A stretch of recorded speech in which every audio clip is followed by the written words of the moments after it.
Hi there, I'm Thurza, and I'm just going to jump right in here and do this video. I've been doing videos off and on, but I have decided that one of the scariest things for me is to continually do videos, and so that's exactly what I'm going to do.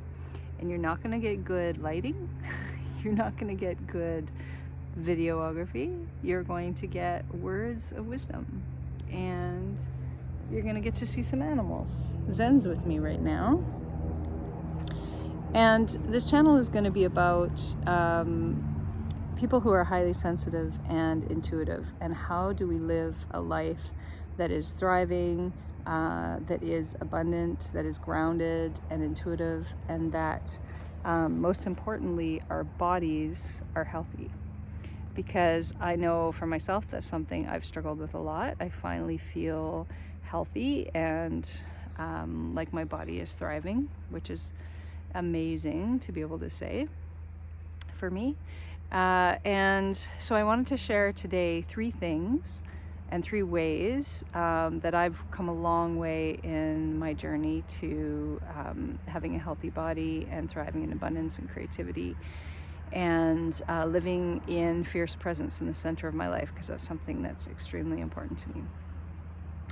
So first of all, if you want to get on my mailing list, it's at soulfarm.ca. I'm trying not to squint, but whew, that sun. Also, yeah, you can like and subscribe and all that stuff, and come back and listen to me some more.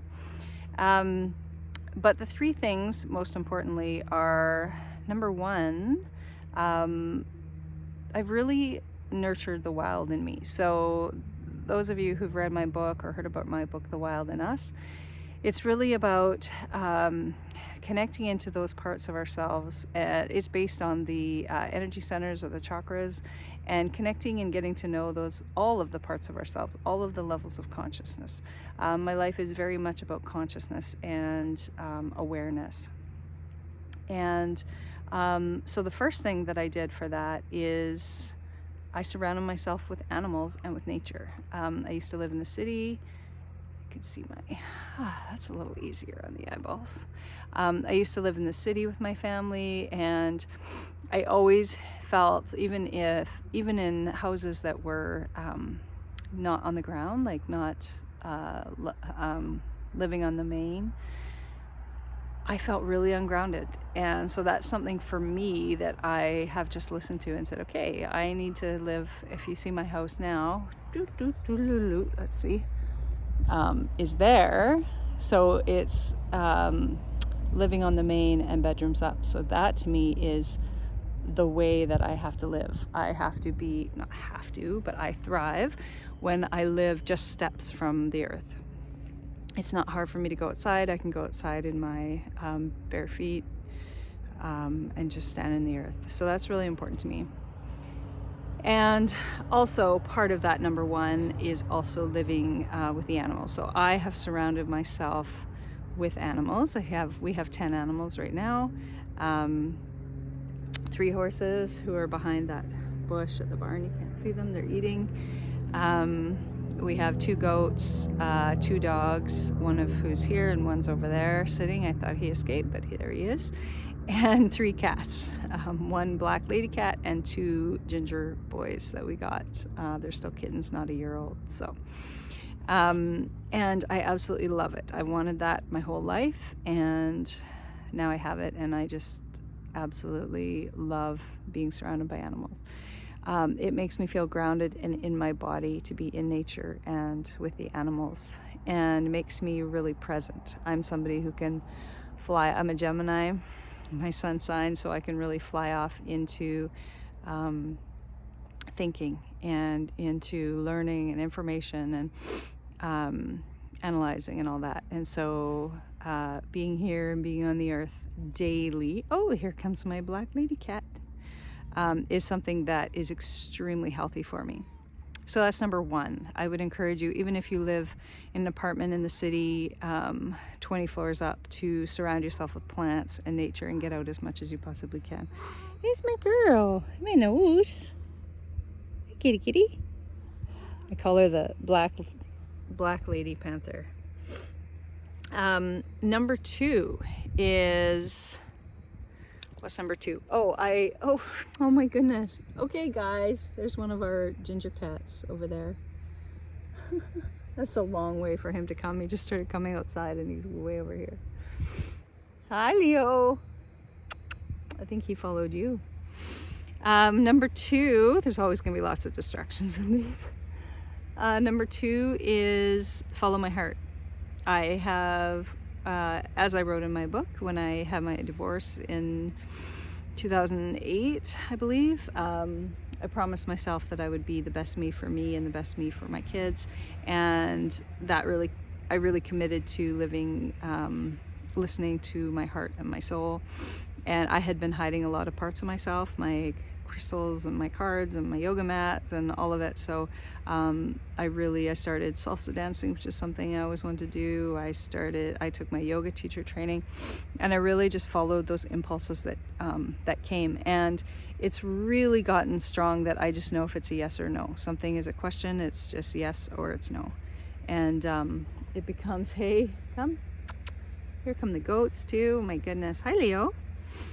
So that's become really empowering for me, and it's helped me to really trust both my body, which is okay, this is number 3. Number 3 is trust. I have learned that to trust my body, which it's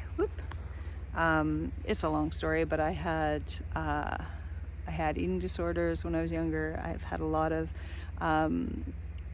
health issues with my body over the years, and I know you like my gloves. And I was just picking poo before I did this video. Zen. And so trusting my body's been a huge thing, and I just kind of felt, because I was one to really dissociate a lot, and I've learned from the horses to stay grounded in my body and to trust that it's not going to trick me, right? It's not going to throw me under the bus, and that my cells are naturally in alignment, and I just need to give them proper guidance and leadership. And so it's the same as with the horses, right? So it's all really linked together. And the other piece is trusting spirit. So I have a lot of big ideas. One was moving here to the farm and getting horses and doing horse medicine work with people, and that was crazy. Oh my goodness, there's 2 geese nesting over on the other side. Oh, this is exciting. And what was I saying? So to trust my body, sorry, I missed what I was saying. Which has come a long way. Oh, to trust source. So these big ideas that I would get, I would often say, oh, that's crazy, like in my head, even though I fought so hard to get this place and to convince everybody that it's not crazy for me to want horses and do this work. And then I went ahead and did these things, but then I was like, oh, now I have to prove, right, that I made the right choice and all that. So that adds a lot of misalignments to living and to your dreams.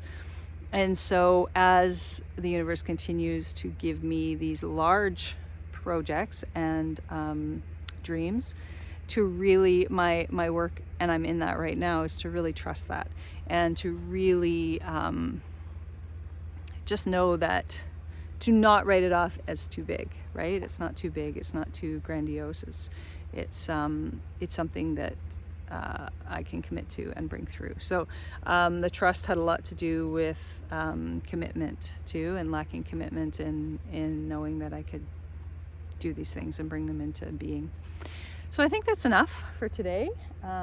It's exciting that all these animals have shown up for this little visit. The cats and the goats are over there. I'm trying to think how many, well, we're missing 3 horses, which are over there, and then 1 cat somewhere, so that's fun. The rest are here. Anyway, yeah, like and subscribe, and we'll chat again very soon, because I'm excited, and I'm just going to keep talking. Sending you love.